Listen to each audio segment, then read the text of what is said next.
Dari Pro 2 FM, teman terbaik kamu, Ishak Octavian nemenin kamu teman Pro 2. Kita di sore ceria dan spesial hari ini, di spesial segmen kita teman Pro 2, kita ada dalam dialog gerakan cerdas memilih. Tentunya dengan topik yang seru, kita bakalan ngebahas soal regulasi kampanye di media sosial. Karena mengingat juga ini udah masuk banyak banget yang udah mulai melakukan kampanye. Kita juga bakalan tanya nih ke KPU sendiri, apakah emang udah benar jadwal sekarang udah bisa untuk memulai kampanye atau tidak. Lalu juga nanti seperti apa regulasi atau pola permainan nih kampanye di media sosial yang katanya juga bakalan jadi salah satu mode kampanye atau media kampanye yang paling banyak digunakan. Paling banyak digunakan juga teman Pro 2. Aduh, sampai batuk saya ini. Oke, langsung aja Isa memperkenalkan dulu narasumber kita yang sudah hadir di studio teman Pro 2. Ada Kak Welly Hayer yang biasa Isak panggil nih Kak Adel. Kak Adel, apa kabar? Kak Isak. Kabarnya baik. Sehat Kak Welly? Sehat, luar biasa. Oke, ini terima kasih lah waktunya sudah mau mampir di Pro 2 FM di tengah kesibukan KPU yang makin menjadi-jadi ini ya.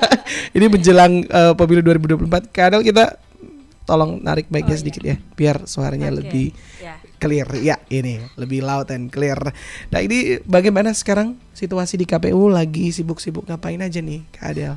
Oke, situasi kami di KPU sekarang agak longgar dikit. Oh, gitu. Tapi tidak sebegitu longgar ya Kak Isak. Longgar menuju kesibukan yang lebih lagi nanti. Karena kami baru saja penetapan DCS bulan ini tanggal 18 kemarin ya Kak Isak ya. Jadi tanggal 28 kemarin itu batas terakhir masukan dan tanggapan masyarakat terhadap calon-calon yang sudah kami umumkan baik lewat platformnya KPU Kota Kupang ataupun lewat media cetak yang ada. Lewat RRI juga, kita setiap hari putar benar. ya. Setiap RRI hari jam juga. 12 siang di Pro 2. RRI juga. Oke. Gimana di tanggapan masyarakat terkait para daftar calon sementara nih yang dikeluarin diumumin sama KPU? Nah, itu dia, sejauh ini belum ada Kak Isak. Oh, oke. Ya, berarti baik-baik saja ya. Ya, berarti aman-aman gitu. Berarti mereka siap menerima begitu ya? Siap menerima. Para calon yang ada. Oke, baik. Nah, kadang hari ini spesial kita bakalan ngebahas ya soal kampanye di media sosial. Tapi sebelum itu saya penasaran, emang udah waktunya kampanye ya? Belum. Oh, belum. Jadi belum masa ya? kampanye itu di PKPU 15 2023 itu 25 hari sejak penetapan DCT. Nah, berarti kita penetapan DCT itu 3 November. Berarti 25 hari, berarti 28 November baru kita mulai kampanye. Oh, berarti sekarang nih memang belum boleh? Belum boleh. Oke. Jadi bolehlah kita membahas ini sebagai upaya persiapan nanti ke depannya ketika kampanye itu udah ada, sebagai masyarakat terkhususnya para pemilih milenial udah lebih siap gitu untuk menghadapi beragam fenomena yang akan muncul nanti di kampanye, termasuk salah satunya di platform media sosial nih, ya kan? Benar. Karena media sosial ini juga jadi salah satu yang punya kekuatan besar kayak untuk pemilu 2024. Ini punya kekuatan yang besar. Jadi kalau misalnya tidak dikawal dengan baik pun akan berpengaruh secara keseluruhan terhadap keaktifan lalu juga partisipasi masyarakat di pemilu 2024. Nah, yang mau jadi pertanyaan saya pertama nih Kak Adel. Sebenarnya terkait regulasi kampanye di media sosial ini dari KPU sendiri persiapannya seperti apa regulasinya?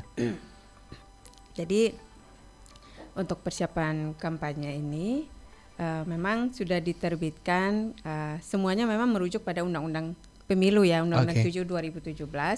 Dan saat ini untuk KPU sendiri baru menerbitkan PKPU tadi, PKPU 15 2023 khusus tentang kampanye.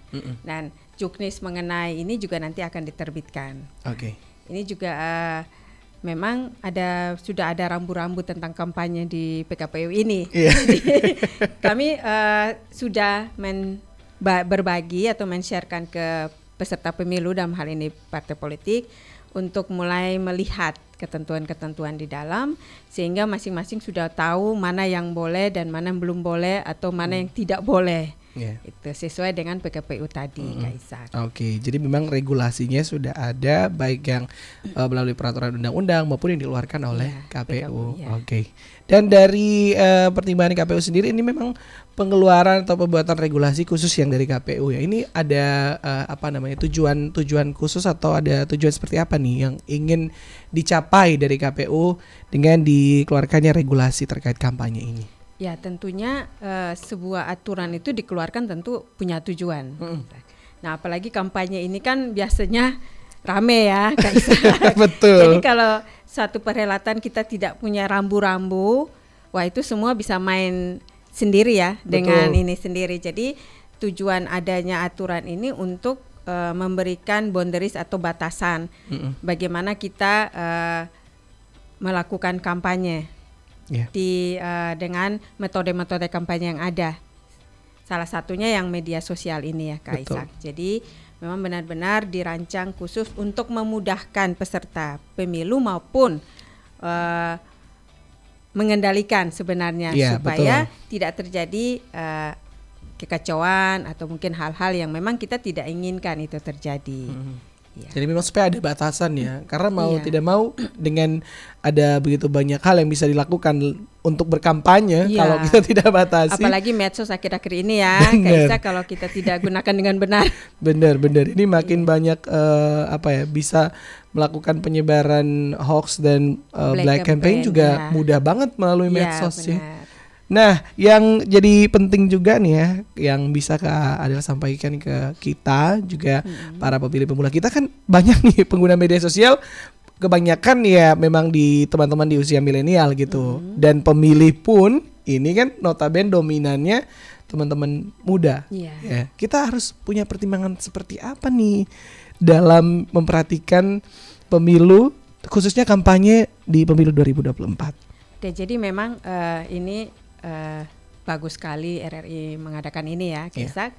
Appreciate sekali karena media sosial ini kan memang sasarannya itu banyak, penggunaannya lebih banyak digunakan oleh teman-teman kita yang masih muda, ya, anak-anak kaum milenial. Jadi memang ada batasannya. Jadi ini sekalian sharing supaya teman-teman muda tahu bahwa di PKPU 15 ini sudah dibatasi per peserta pemilu itu 20 akun per platform. Jadi akun media sosial sehingga dan mereka harus mendaftarkan kami. Oh, harus kasih tahu gitu punya akun media sosial apa aja? Iya, media sosial misalnya Facebook, Twitter dan sebagainya itu mereka harus lapor ke kami karena ada formnya, form yang mereka harus ikuti itu salah satunya jenis aplikasi media sosialnya apa, nama akun media sosial serta alamat URL-nya apa, sama nama admin pengelolanya. Itu harus masuk ke kami.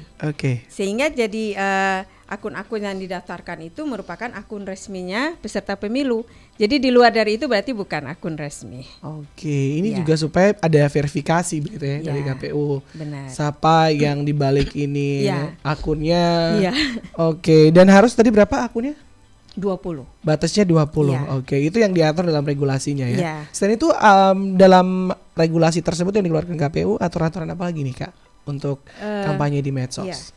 Jadi kalau kampanye di medsos termasuk iklan kampanye ya itu memang sudah diatur per ininya berapa. Jadi kalau misalnya misalnya spot ya, iklan spot itu, spot itu kan misalnya kalau kalau televisi itu televisi itu misalnya sehari itu per 10 spot durasinya 30 per hari. Durasinya 30 detik. Semua stasiun TV ya? Swasta negeri batasannya itu? Batasannya itu. Kalau radio itu 10 spot durasinya 60 detik per hari. Di media cetak juga ada ketentuannya. Itu semua jelas tertera dalam PKPU. Harus diikutin ya sama para. Ya, karena nanti untuk kampanye sendiri itu kan ada aturan mainnya. Jadi harus didaftarkan paling lambat 3 hari sebelum masa kampanye. Terus kayak kampanye-kampanye yang lain itu mereka juga harus berhubungan dengan kepolisian. Jadi harus melapor ke kepolisian. Terus kalau untuk media sosial ini ada yang bertugas mengawasi juga, Bawaslu dan Kominfo. Jadi kementerian yang mengatur tentang informasi, komunikasi dan informasi. Jadi ada tim sendiri yang juga berfungsi untuk mengawasi, memantau proses berjalannya kampanye di media sosial ya. Wah, luar biasa. Ini berarti memang sampai sekarang pun tahap kampanye ini belum bisa dimulai karena masih mempersiapkan ini semua nih ya. Akunnya mereka juga harus punya dari Bawaslu dan Kominfo juga sudah ready timnya supaya nanti ketika berlangsung kampanyenya tidak terjadi pelanggaran. Kalaupun ada ya bisa teratasi begitu ya. Iya, benar. Jadi memang sudah di stressing hal-hal yang tidak boleh seperti melanggar undang-undang dasar negara kita dan sebagainya, aturan yang ini tidak menyinggung ras, sara gitu kan. Hal-hal yang memang tidak memprovokasi dan sebagainya itu memang sudah aturannya seperti itu. Sehingga kampanyenya berjalan dengan damai. Iya. Tapi ya kalau misalnya sampai kedapatan ada juga kemudian yang mungkin menyinggung isu sara, bahkan kita lihat sekarang ya ini menjelang pemilu di Pilpres pun isu-isu masa lalu terkait pelanggaran HAM kemanusiaan ini masih terus dipakai nih. Ini masuk di kategori yang harus dibatasin atau seperti apa nih? Karena ini juga dikeluarkan oleh media gitu. Ya, ini memang dari aturannya sudah jelas tidak boleh melakukan kampanye yang memprovokasi, membuat hal-hal yang merusak ketentraman dan melanggar nilai-nilai luhur bangsa seperti itu. Sehingga kalau dilanggar itu kan ada sanksi, ada pidana pemilu dan memang ada sanksi pembatalan sebagai sanksi administrasinya seperti itu. Sehingga memang untuk pengawasan ini KPU tidak karena KPU hanya memberikan rambu, tapi kita mendorong masyarakat untuk terus mengawal. Nah, ini fungsinya masyarakat itu, sehingga bisa melaporkan kepada pihak-pihak yang memang berwenang untuk ini, kepolisian, Bawaslu dan Kominfo. Kalau Kominfo khusus untuk iklan media sosial dan iklan kampanye. Berarti yang tahu nanti apa tindakan yang bisa kamu dapetin kalau melakukan pelanggaran itu dari penentuannya Bawaslu dan Kominfo dan kepolisian ya. Jadi dari KPU sendiri memang cuma mengeluarkan regulasi batasan-batasannya apa yang boleh dan tidak boleh. Yang menilai mereka ya. Jadi ada aturannya mereka juga sebenarnya. Tapi kalau dari pengaman ini jenis sanksinya biasanya dapetin apa aja nih? Tindak pidana seperti apa nih? Kalau tindak pidana tadi saya sebutkan tindak pidana pemilu itu macam-macam. Jadi nanti ada aturannya sendiri. Baik. Dan kalau misalnya dari KPU sendiri ini kan kemudian berperan aktif seluruhnya di pencegahan ya. Mencegah supaya akhirnya nanti kampanye di media sosial ini berjalan dengan baik. Dan ini selain penyiapan regulasi, apa lagi nih yang disiapkan oleh KPU untuk membantu nanti biar kampanyenya berjalan dengan baik, juga membantu mengawasi kampanye, dan bagaimana juga KPU kemudian bangun partisipasinya masyarakat gitu. Jadi memang selain aturan sebagai rambu-rambu, juga ada beberapa yang memang difasilitasi oleh KPU, misalnya pemasangan APK, itu alat peraga kampanye, itu beberapa hal yang memang bisa didanai oleh keuangan negara itu. Dan tapi ada poin-poin juga yang di mana calon perorangan pun bisa mempersiapkan. Tapi sudah ada spek-speknya. Jadi harus ukurannya sekian, jumlahnya sekian, jaraknya sekian. Dan untuk pemasangan juga melihat keindahan etikanya. Itu kan juga ada rambu-rambu yang dari pemerintah juga tidak boleh sembarangan memasang seperti itu. Dan biasanya kami berkoordinasi dengan pemerintah setempat untuk mana ruas jalan mana yang tidak boleh dipasangin itu. Sehingga ada aturan yang memang ditentukan bahwa tidak boleh di jalur-jalur seperti ini. Dan itu kalau misalnya yang fisik ya. Kalau yang di media sosial ini ada batasan tidak? Kalau misalnya posting itu tadi kalau misalnya spot kan ada batasan nih ya Kak ya. Kalau posting itu ada batasan, tidak boleh posting lebih dari berapa postingan mungkin atau? Iya, di media sosial juga itu juga ada. Jadi tidak boleh melebihi aturan yang sudah disepakati bersama. Ya. Jadi selain aturan yang pertama itu kan harus menggunakan akun resmi itu. Betul. Ya. Yang tidak boleh lebih dari 20 tadi ya. Ya. Terus tidak boleh menyinggung sara, benar. Terus tidak memprovokasi dan tidak lebih dari ketentuan yang sudah menurut perundang-undangan atau ketentuan dari Kominfo dan sebagainya. Oke, jadi memang ini harus hati-hati juga nih para calon ya yang ingin melakukan kampanye di media sosial. Karena memang regulasinya ada dan harus diperhatikan. Karena kalau misalnya tidak, ya ada sanksinya juga, baik untuk yang media sosial si penyelenggara. Nah, kalau misalnya terkait ke masyarakatnya, kalau misalnya ada masyarakat yang kemudian melakukan kampanye juga nih ya, tapi dia bukan terdaftar akun resmi, entah itu pola permainannya atau seperti apa, pokoknya dia memang tidak terdaftar saja, tapi dia juga melakukan kampanye yang tidak seharusnya begitu. Ini seperti apa nanti? Di luar akun yang tadi. Di luar akun yang tadi. Memang mungkin dia pakai nama yang sama tapi unverified gitu.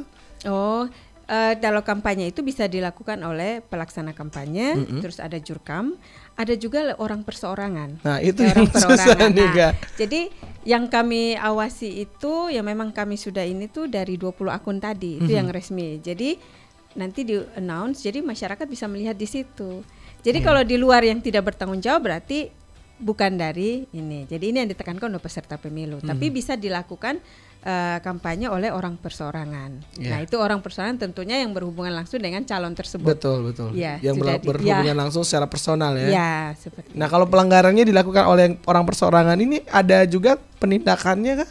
Nah, itu kalau misalnya masyarakat merasa bahwa itu suatu pelanggaran, langsung dilaporkan. Ini mekanisme pelaporannya seperti apa?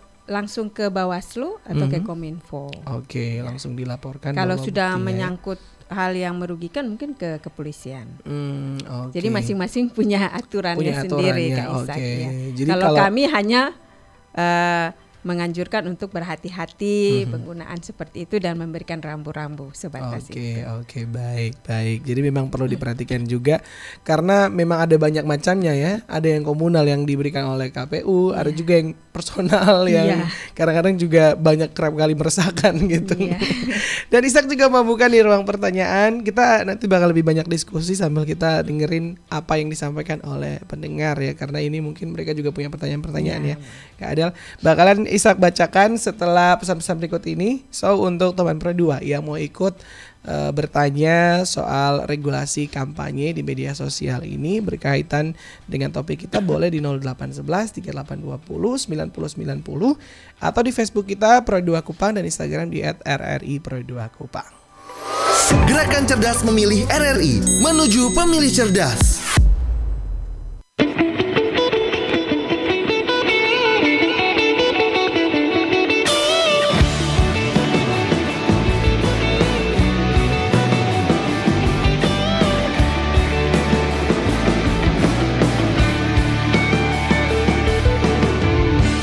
Memandang langit pagi, awan pemikat hati, berhias mentari, harum mewangi alam ini. Sayup terdengar doa bagi Ibu Pertiwi, selalu damai kekal abadi Indonesia. Bergandeng tangan kita bangkit bersatu, kita teguh berjaya, semangat untuk terus berkarya, memberi makna Indonesia.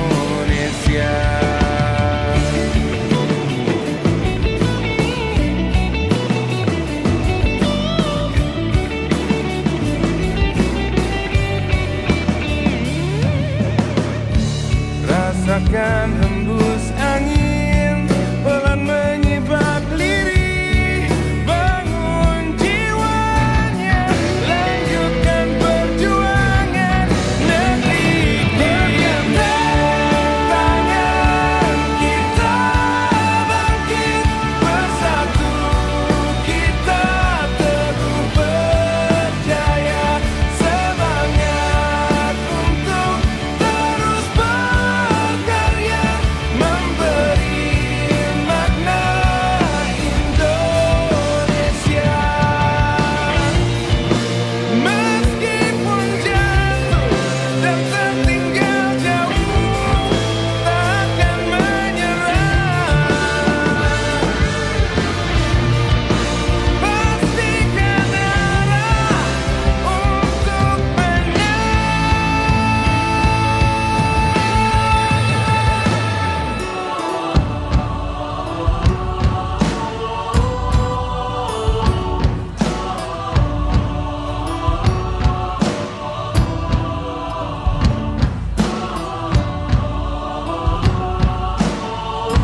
lagi bersama saya Rifki Minov. Kita jumpa lagi di kuis Kuat-Kuatan Suara. Siapakah yang paling kuat suaranya? Inilah peserta nomor 1. Tes. Luar biasa, suaranya mampu pecahkan gelas. Bagaimana dengan peserta berikutnya? Ini dia, peserta kedua.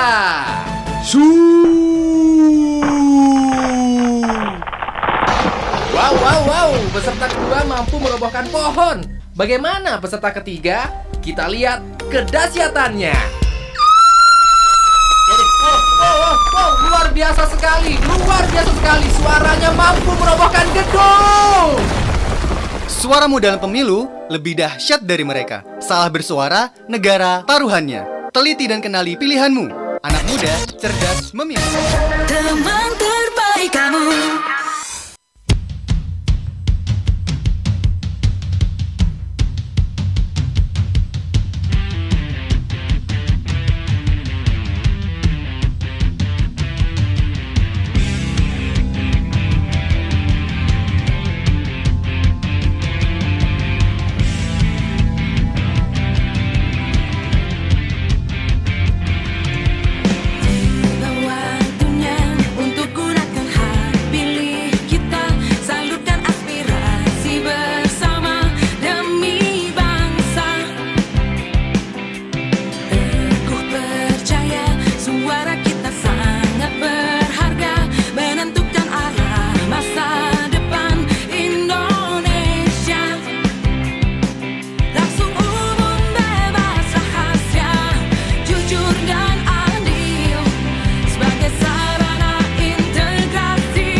Gerakan Cerdas Memilih RRI menuju pemilih cerdas. Edukasi dan informasi politik berkualitas, proporsional, adil untuk pemilu damai, sejuk, dan demokratis. Gerakan Cerdas Memilih RRI menuju pemilih cerdas.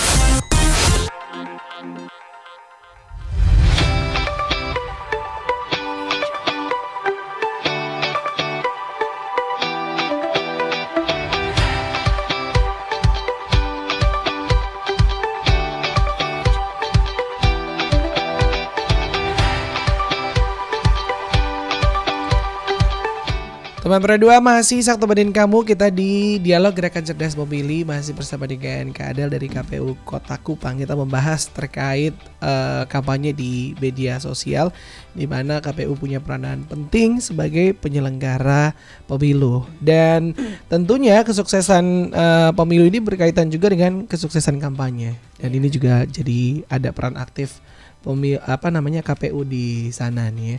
Ya kalau misalnya bisa Kak Adel sarankan nih ya, ini untuk para calon gitu ya yang mau berkampanye, atau juga untuk masyarakat supaya tidak termakan janji buta dan lain sebagainya. Apa yang mau Kak Adel saranin untuk para calon dan juga untuk masyarakat nih terkait kampanye di media sosial? Oke, sebenarnya ini untuk para peserta pemilu dulu. Sebenarnya metode-metode kampanye ini sebenarnya sudah menguntungkan para calon sebenarnya, apalagi media sosial ini sangat mudah sekali ya untuk melakukan kampanye, murah, tidak perlu keluar kemana-mana. Sebenarnya ini sangat bagus, namun harus benar-benar melakukannya dengan bertanggung jawab. Nah, jadi benar-benar kita melakukan kampanye diri itu dengan sesuai dengan aturan yang sudah dikumandangkan atau sudah diatur. Karena beberapa kali kami turun ke masyarakat ini Kak Ishak untuk melakukan sosialisasi itu, bahkan teman-teman dekat pun masih bilang saya mau golput. Saya bilang kenapa harus golput? Karena kami tidak tahu visi misinya apa yang mau dibuat. Nah itu jadi ini penting bagi teman-teman yang akan maju calon untuk sering-seringlah memperkenalkan diri dan memperkenalkan visi misi dengan baik dan jelas, sehingga masyarakat tuh paham mana yang dia perlu gitu. Betul, karena memang mereka butuh sekali informasi ini Kak Ishak. Sudah berapa tempat saat kami turun seperti itu, mereka hanya butuh mana orang yang bisa mewakili kami, mana visi misi yang jelas. Ada yang bilang tidak ada yang pernah turun. Nah ini saya hanya menyampaikan apa yang kami dapatkan saat kami turun sosialisasi untuk mengajak ayo kita ke TPS dan jangan golput. Jadi beberapa ini ada yang bilang belum ada. Saya bilang iya belum, ya, karena belum kampanye. Jadi ini yang kami dari penyelenggara hanya bisa membantu mengajak teman-teman untuk ayo dilihat lagi. Lewat nanti akun-akun resmi yang sudah didaftarkan, teman-teman atau masyarakat bisa melihat nih visi misi, jati diri, profil diri dari calon-calon yang ada. Dan tentunya ini era digital ya Kak Ishak, teman-teman atau masyarakat tidak usah takut karena bisa mencari informasi apapun ada di digital ini, era digital, sehingga kita bisa menfilter ya mana yang sesuai yang kita mau sebenarnya itu, sehingga bisa tuh kita masyarakat untuk tetap ke TPS tanpa golput karena banyak kemudahan lewat platform digital. Banyak akses informasi yang bisa kita dapetin ya.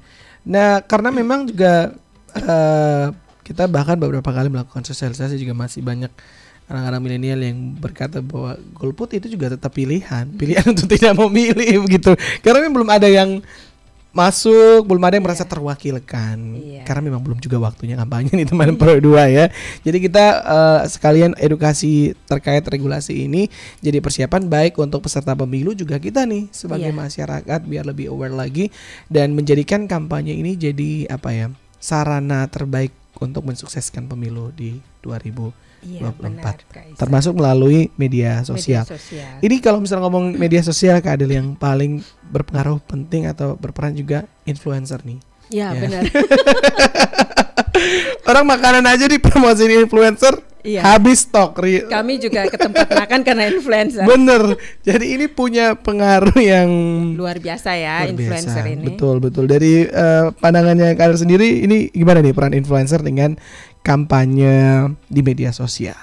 Oke, saya lihat kita banyak sekali influencer yang bagus ya. Di Kupang banyak. Ishak. Dan memang ini sebenarnya mereka mewakili Gen Z. Benar. Jadi sebenarnya mereka, kalau saya bilang, bisa menjadi perwakilan dari masyarakat untuk memberikan yang terbaik sebenarnya.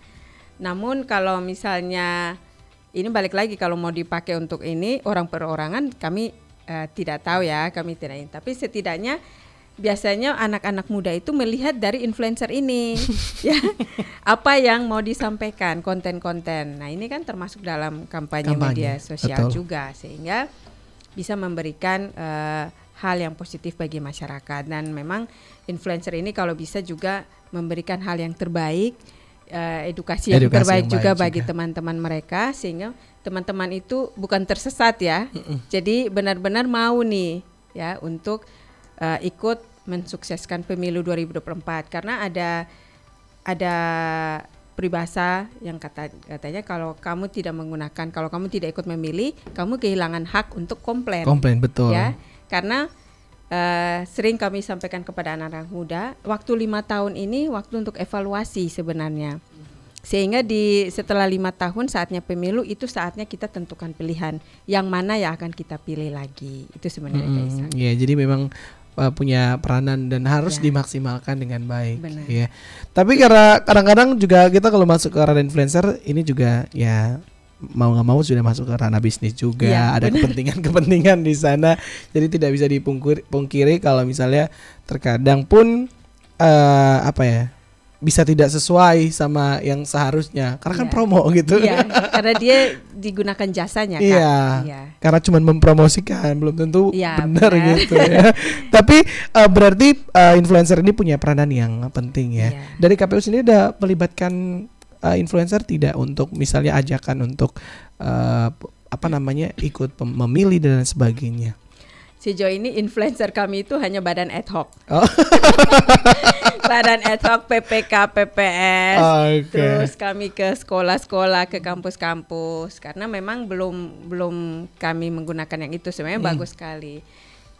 Mungkin ke depan kita akan gunakan ini.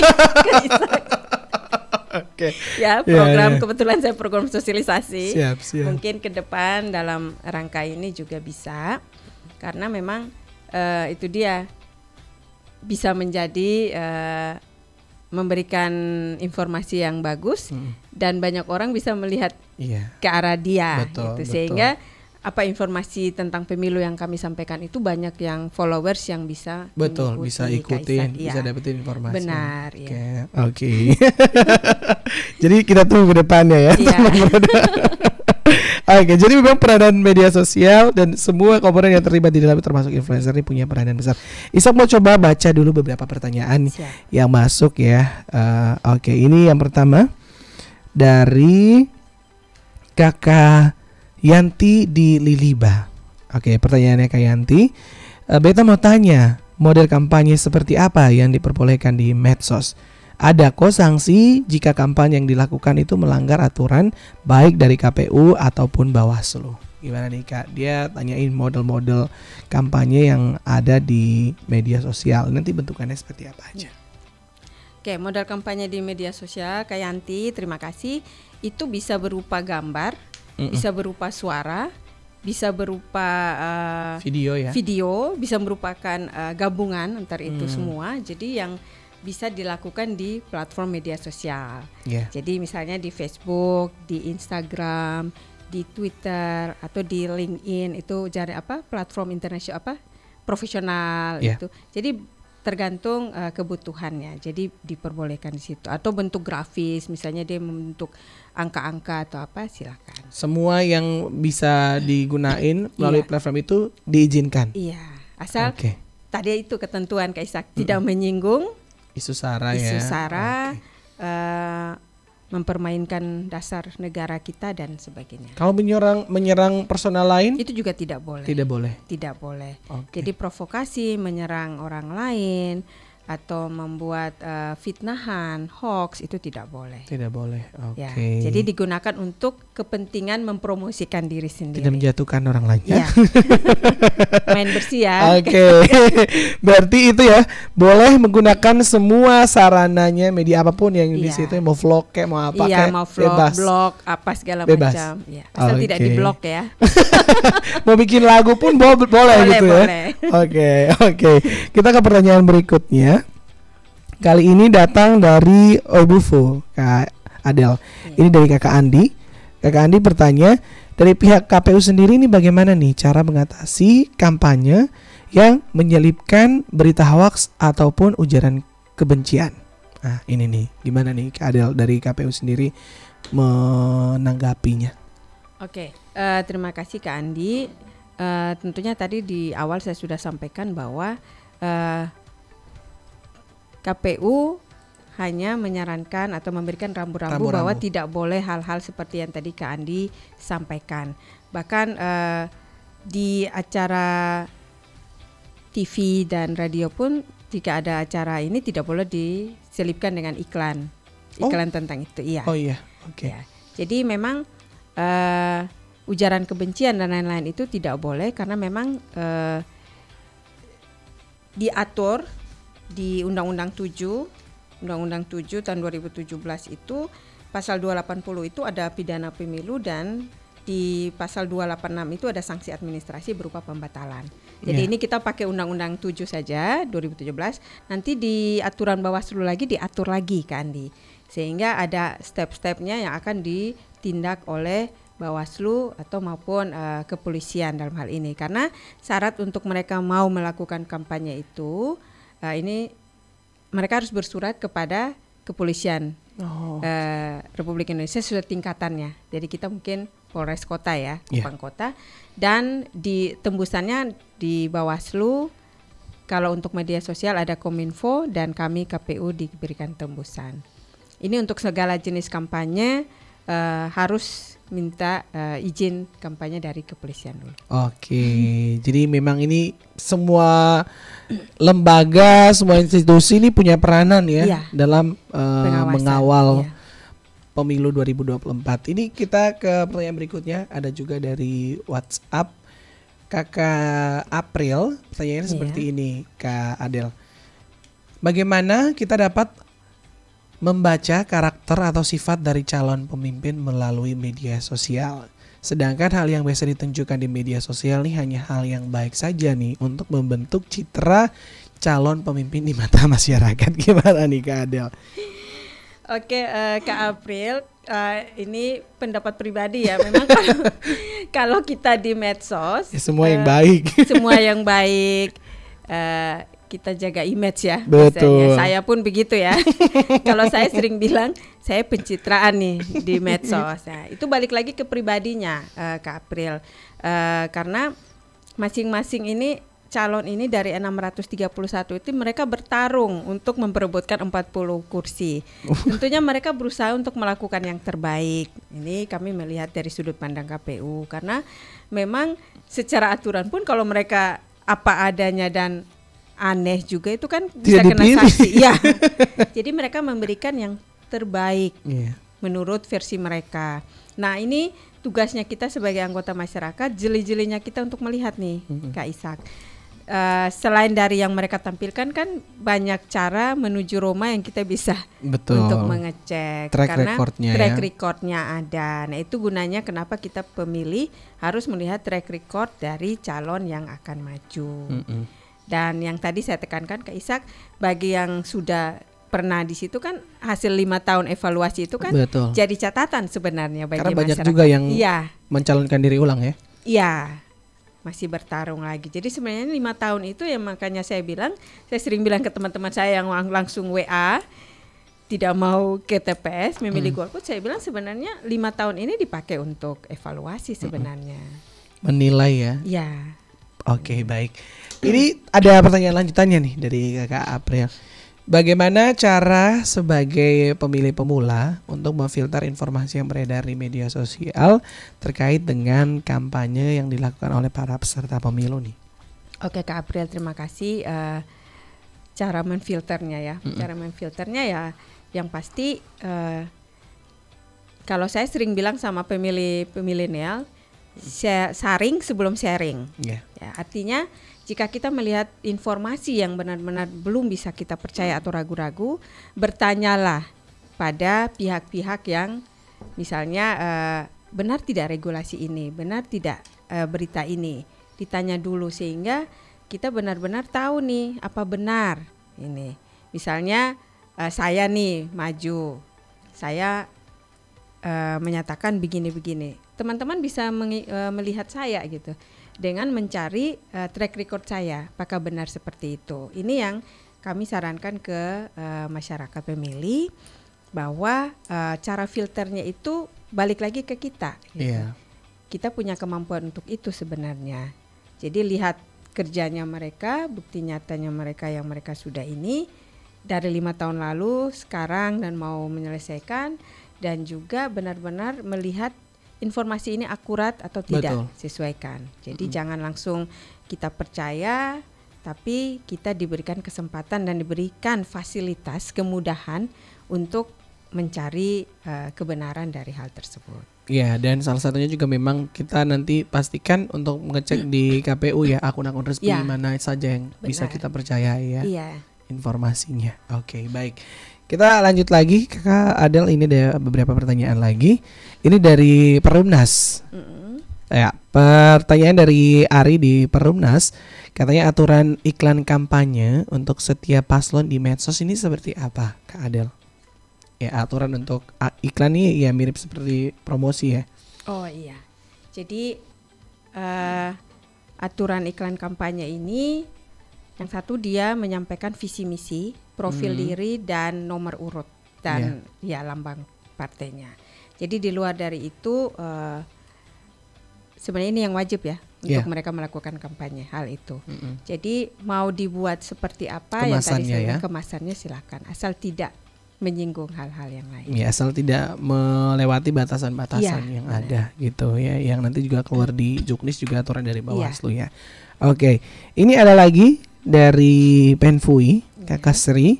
Pertanyaannya adalah sarana media sosial nampaknya akan menjadi alat jitu nih bagi politisi untuk berkampanye di momentum politik di 2024 mendatang. Mengingat media sosial jangkauannya cukup luas dan lebih cepat sampai ke masyarakat. Namun di balik usaha ini bisa jadi bumerang apabila tidak dikelola dengan baik. Pasalnya berkaca pada pesta demokrasi sebelumnya, jika persaingan antar kontestan cukup tajam, biasanya akan ada yang mengarah ke isu sara dan disebarluaskan melalui media sosial. Mirisnya lagi kerap menggunakan akun anonim atau akun yang tanpa nama ya, sehingga sulit dibendung. Dari KPU sendiri bagaimana tanggapannya jika ada paslon yang menggunakan akun anonim yang isi kampanyenya menyalahi aturan? Oke, anonim. Ini masuk black campaign ya? Ya, black campaign, akun palsu, terus menyebarluaskan informasi palsu, bahasa yang menghina, dan men-share pesan-pesan atau konten yang tidak bertanggung jawab. Ini balik lagi kayak tadi, poin tadi Kak Ishak, ini memang sudah diatur tadi di pasal 280 Undang-Undang 7 2017, itu akan kena sanksi pidana pemilu. Pidana pemilu itu sanksinya lumayan Kak Ishak.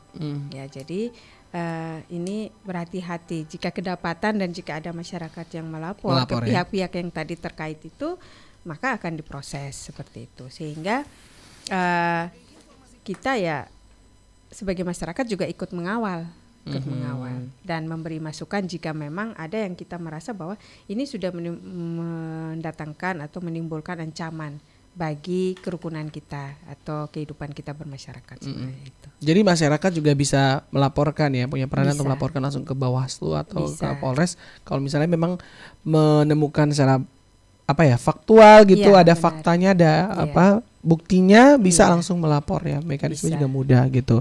Jadi memang mau kita berupaya seperti apapun, hal-hal curang itu pasti akan tetap ada ya. Hal-hal yang tidak lurus itu pasti tetap akan dilakukan, mau kita ketahui atau tidak ya. Cuman ya balik lagi seperti pesan Kak Adel tadi, kita yang harus punya nurani untuk memfilter ini. Bisa juga menggunakan akses media sosial yang ada.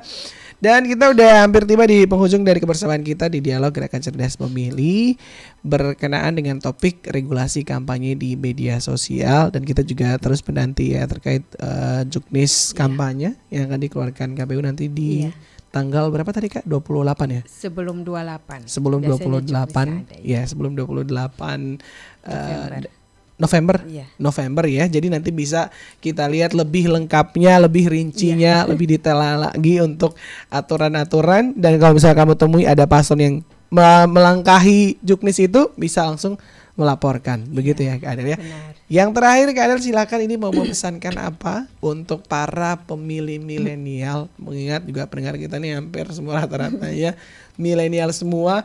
Banyak yang baru pertama kali memilih, banyak yang juga masih tidak memusingkan mau pilih atau tidak.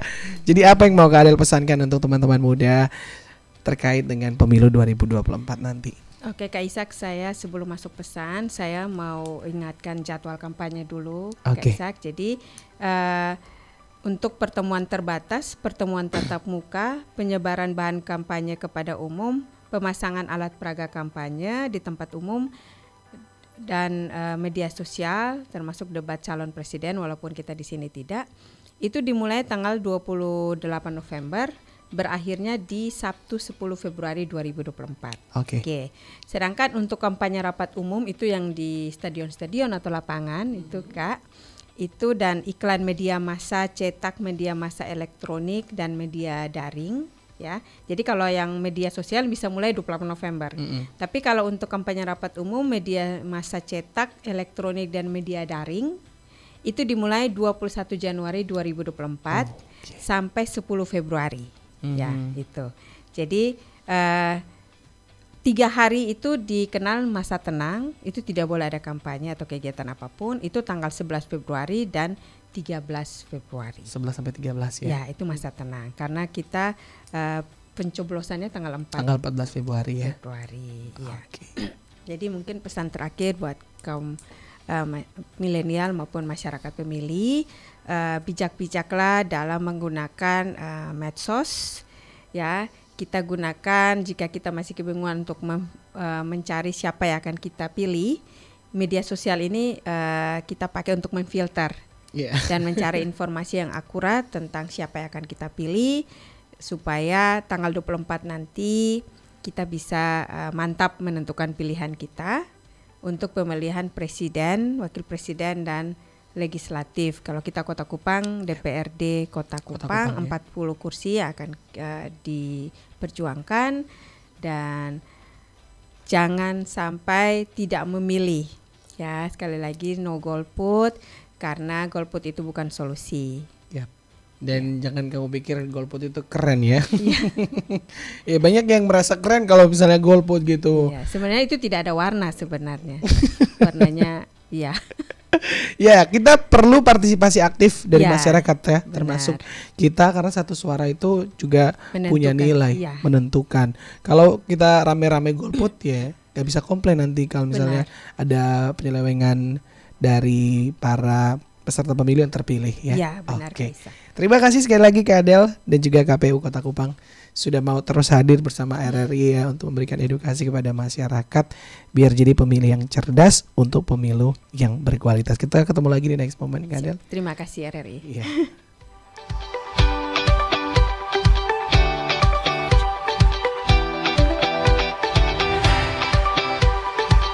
Tebak-tebak pemilu. Tahun berapa presiden dan wakil presiden dipilih langsung oleh warga negara Indonesia? 2004. Pemilu di Indonesia diadakan berapa tahun sekali? 5 tahun sekali.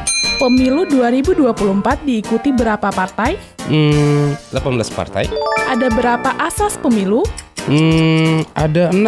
Langsung, umum, bebas, rahasia, jujur, dan adil. Terakhir, kapan pemilu 2024? 14 Februari 2024. Gunakan hak suaramu untuk memilih demi masa depan Indonesia 5 tahun mendatang. Jangan golput, karena golput bukanlah solusi.